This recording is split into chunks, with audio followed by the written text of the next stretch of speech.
Thanks for watching. Please like and subscribe our channel for top trending videos. In Hulu's Future Man, Josh Hutcherson goes back to the future to save the world. If Future Man's concept brings to mind the Last Starfighter, it's not a sneaky ruse.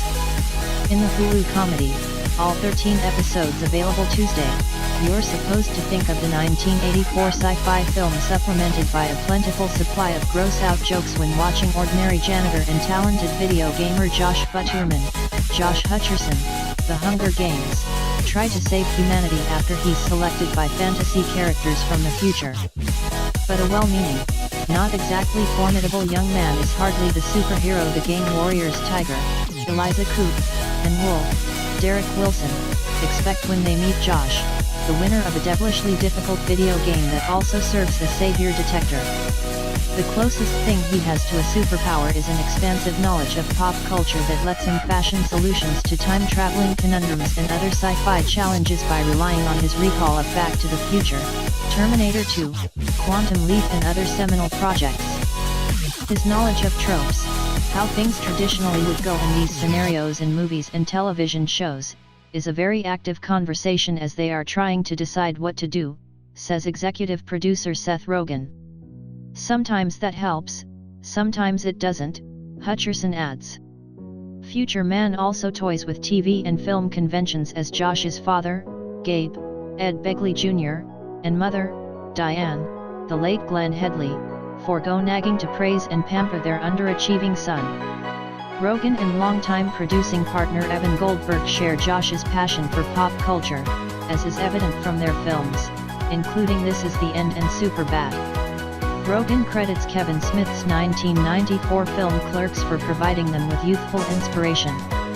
"They're talking Star Wars in that movie," he says. "It was amazing to me.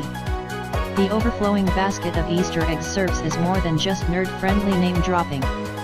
It provides Josh the history and logic to solve problems on the way to completing his mission, stop a scientist from discovering a cure for herpes, a solution that would also mean the end of the world.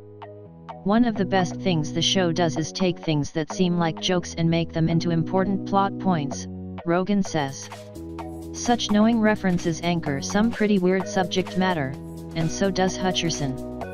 The show is so crazy that to have someone at its core able to convey the stakes and emotional side of it is the only thing that would make all the other stuff function at all," he says.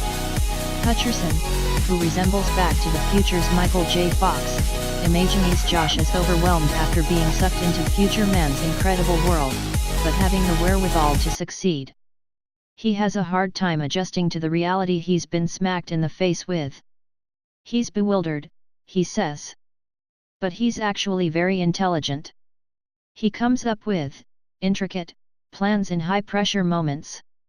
The Hulu series contains the R-rated humor that Rogen Goldberg fans love, but it takes the comedy in a different direction with action, sci-fi, and fantasy. "We thought it was exciting to try to do highly serialized, incredibly plot-heavy comedy that had character but also cliffhangers, reveals and suspense," Rogen says. "It also meets the pair's producing criteria: what would we want to watch?"